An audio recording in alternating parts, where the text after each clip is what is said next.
Kepala Lembaga Pengadilan Iran, Gholam Hosseini Mohseni Ejei menegaskan siapapun yang mendukung agresi Israel dan Amerika Serikat bagian dari musuh. Mohseni Ejei menambahkan pihaknya segera menangkap dan mengeksekusinya jika terbukti mendukung Israel dan Amerika Serikat.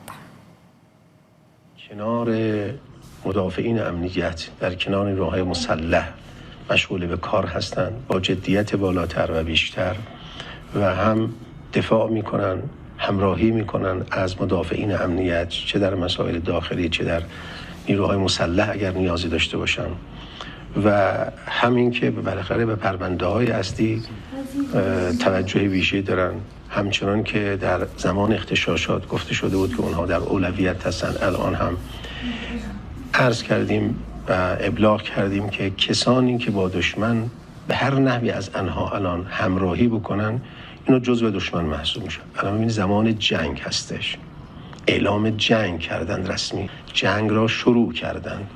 اگر کسانی هر لفظی هر عملی که در راستای با خواست این دشمن جنایتکار یعنی آمریکا و رژیم صهیونی باشه انجام بدن، اونها در خط دشمن هستن و باید با همون مبانی انقلابی و اسلامی و در زمان جنگ با اونها برخورد بشه که همه به حمدالله در صحنه هستن. امیدوار هستیم که انشاءالله خود مردم هم در صحنه هستن، رعایت بشه، کار به اونجا نرسه، ولی اگر هر اقدامی در جهت دشمن بشه برخورد میشه.